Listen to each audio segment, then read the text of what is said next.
삼국지 앞의 이야기는 우측 상단 링크에 있습니다. 공명사 후 삼국은 3년간 평화를 맞이하고 광구검은 이런 평화기에 후방의 요동을 정리하자고 제안합니다. 광구검의 1차 정벌은 포구의 보급이 떨어져 돌아가고 이듬해 사마이의 2차 정벌은 포구도 버틴 뒤 양평을 쉽게 점령합니다. 고구려는 위가 요동을 치료한다는 걸 알자 오나라 사신의 목을 베어 위에 선물합니다. 부여는 요동과 친했지만 역시 위에부터 고구려군의 군량을 제공합니다. 위의 조예가 죽고 꼬마 조방이 황제가 되자 촉과 오는 다시 북벌합니다. 촉의 강유는 천수로 가지만 곽해의 방어가 튼튼해 철군합니다. 오는 형주로 시선을 묶어두고 합비를 다르게 공략해보려 제방을 공격합니다. 왕릉이 방어하고 합비의 지원군도 오자 오는 삼로 공격을 후퇴합니다. 고구려는 위가 요동을 칠 때 도왔지만 받은 게 없었기에 위가 혼란스러울 때 서한평을 차지합니다.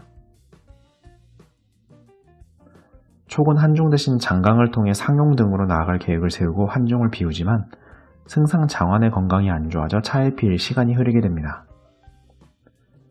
조예가 사마이의 견제 세력으로 둔 조상은 공적을 쌓으러 이 빈 한중으로 향합니다. 왕평은 곽회와 조상의 군을 산길에서 발을 묶고 평지로 나온 하오패를 무찌릅니다. 조상이 2달을 고민하자 촉에서 비이의 원군이 도착해 조상 본대가 크게 패합니다. 위는 관서의 병력을 이때 크게 잃어 촉을 10수년은 넘보지 않게 됩니다. 촉승상 장환이 죽어 비이가 그 뒤를 잇고 왕평이 죽어 강유가 한중을 맡습니다. 비이의 일을 진지가 물려받으면서 황호 등 간신배가 조정에 들어오기 시작합니다. 요동의 광구검은 서한평을 빼앗은 고구려를 공격하나 비를수 평원에서 철갑 개마무사들에게 대패합니다. 하지만 보급수레로 방진을 짜고 다시 싸우자 이번엔 동천왕이 대패합니다. 광구검은 국내성을 불태우고 옥저까지 추격하나 미루 유유가 치열히 막자 돌아갑니다. 위의 조상 일파는 자신들의 망신을 덮으려 광구검을 띄우며 언론 플레이하고 동천왕은 남옥저와 동의 부족사회를 고구려 국가사회로 병합시켜 나라를 재건합니다. 마한의 국가들이 고구려로 군을 움직인 낭랑의 기리영에 빈집털이를 하나 실패합니다. 낭랑이 돌아와 마한을 치자 그중 백제가 낭랑과 외교로 화친하며 달랩니다. 이를 계기로 마한의 맹주가 목지국에서 백제국으로 넘어가게 되며 위말갈도 먼 낭랑 대신 백제에게 조공을 바꾸며 점차 국가사회로 병합됩니다. 한편 일본 야마타이국의 히미코 여왕이 죽고 딸 토요가 여왕국들을 이어갑니다. 야마타이 여왕 30국에서 야마토로 점차 패권이 넘어가기 시작합니다. 일본 서기는 진구 황후가 사만까지 정벌한 시기를 주장합니다. 이는 야마타이 여왕 30국을 야마토가 점차 흡수한 과정을 과장한 것으로 보입니다. 서량의 강족이 3년 전 위에 조상에 의해 대거 죽었던 것을 명분으로 반란합니다. 하우페가 국산의 길목을 막고 곽해가 강요가 오기 전에 서량을 토벌 완료합니다. 조상 일파는 이 무렵 권력 노름에 빠져 나라의 재산과 후궁을 탐닉합니다. 이를 본 사마이는 병을 핑계로 궁을 떠나 아들들과 반란을 계획합니다. 249년 정월, 황제 조방이 고평릉의 조씨들과 제사를 떠난 사이에 사마이는 낙양성을 접수하고 일신의 안락만 추구하던 조상 일파는 쉽게 항복합니다. 사마이가 하후연을 떠보려 그를 부르자 그 삼촌 하우페가 불안함에 촉에 항복합니다. 이에 강유는 하우페가 있던 국산으로 진격하지만 빨리 온 곽해가 저지합니다. 형주에 새로 부임한 왕창은 강릉만 치려던 기존의 전략에 변화를 줍니다. 왕창이 강릉을 견제하는 사이에 왕기가 이릉의 성만 빼고 식량 백성을 다 뺏어갑니다. 수춘의 왕릉은 사마이에게 열등감을 갖고 반란을 계획하다 들켜 죽게 됩니다. 이를 계기로 사마이는 조씨 일가를 모두 가둔 뒤 이윽고 그도 노환으로 사망합니다. 오해 송건은 삼남 소나 사남 손패를 고루 키우는 노망짓을 해서 궁이 나뉘게 됩니다. 송건이 늑둥이 오남 솔량도 갖게 되자 태자로 삼고 삼사남에 붙었던 파벌을 다 숙청합니다. 손량의 어미 반부인은 워낙 악녀로 미움을 사서 궁녀들이 목을 절라 죽이고 이에 충격받은 송건이 세상을 뜨면서 손량의 보좌로 제갈각을 실세로 임명합니다. 위와 오의 꼬마 황제를 업은 실세 사마사와 제갈각은 전쟁으로 공적을 세우려 합니다. 제갈각은 유수부에 전진하여 동흥제를 쌓아서 사마사를 유인합니다. 합비에 호준이 7만을 이끌고 부교를 놓아 제방에 상륙해 점령하지만 제방의 동성과 서성에 오군이 틀어박혀 오의 지원군이 올 시간을 벌어줍니다.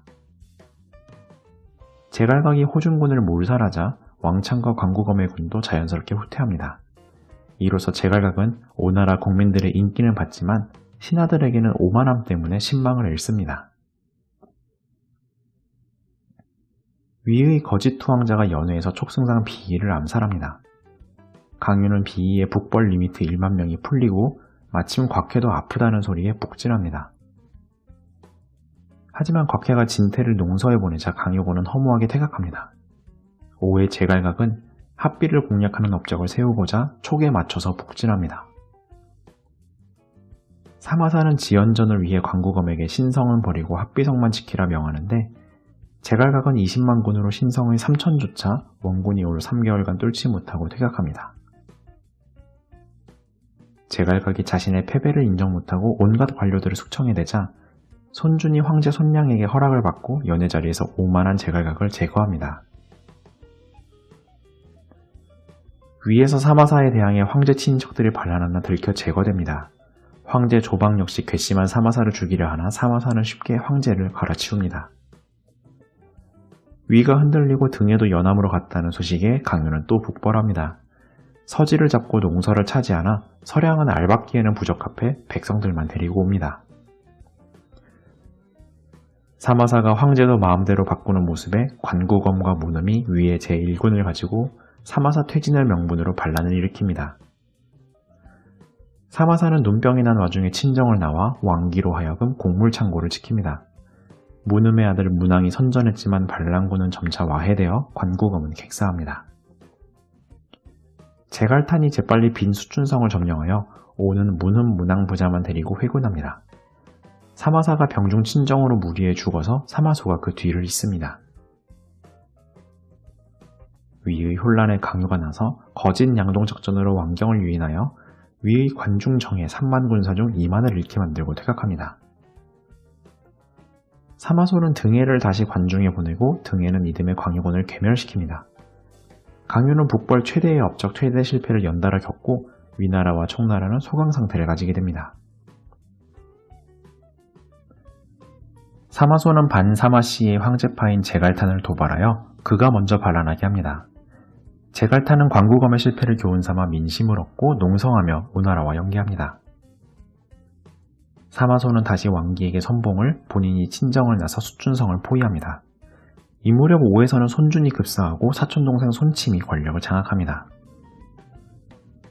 문음과 당자는 수춘성에 들어가고 주위 정문과 성 안팎에서 공격하는데 포위가 무너지지 않자 분노한 손침은 주위를 불러 죽이고 수춘은 식량이 떨어져 패배합니다. 강유는 등해를 무시하고 장안을 직접 쳐보지만 성을 뺏을 수 없자 퇴각합니다. 한편 촉의 내정을 맡던 진지도 죽어 황호가 건세를 지며 촉은 몰락이 시작됩니다. 오황제 손량은 손침을 죽이려 하나 들켜 제거되고 새황제 손효가 앉혀집니다. 위황제 조모도 사마소를 죽이려 하나 들켜 제거되고 새황제 조한이 앉혀집니다. 오황제 손유는 연회에 정봉을 굴려 손침 제거에 성공하고 위에 사마소는 황제 조모를 시해하는 가충을 탓하며 어물쩍 넘어갑니다. 촉은 이제 장안으로의 북벌보다는 한중의 방어를 택하고 한중을 비워놓고 가맹간에 대기하다가 위가 오면 나아가기로 전략을 바꿉니다. 이야기는 이어집니다.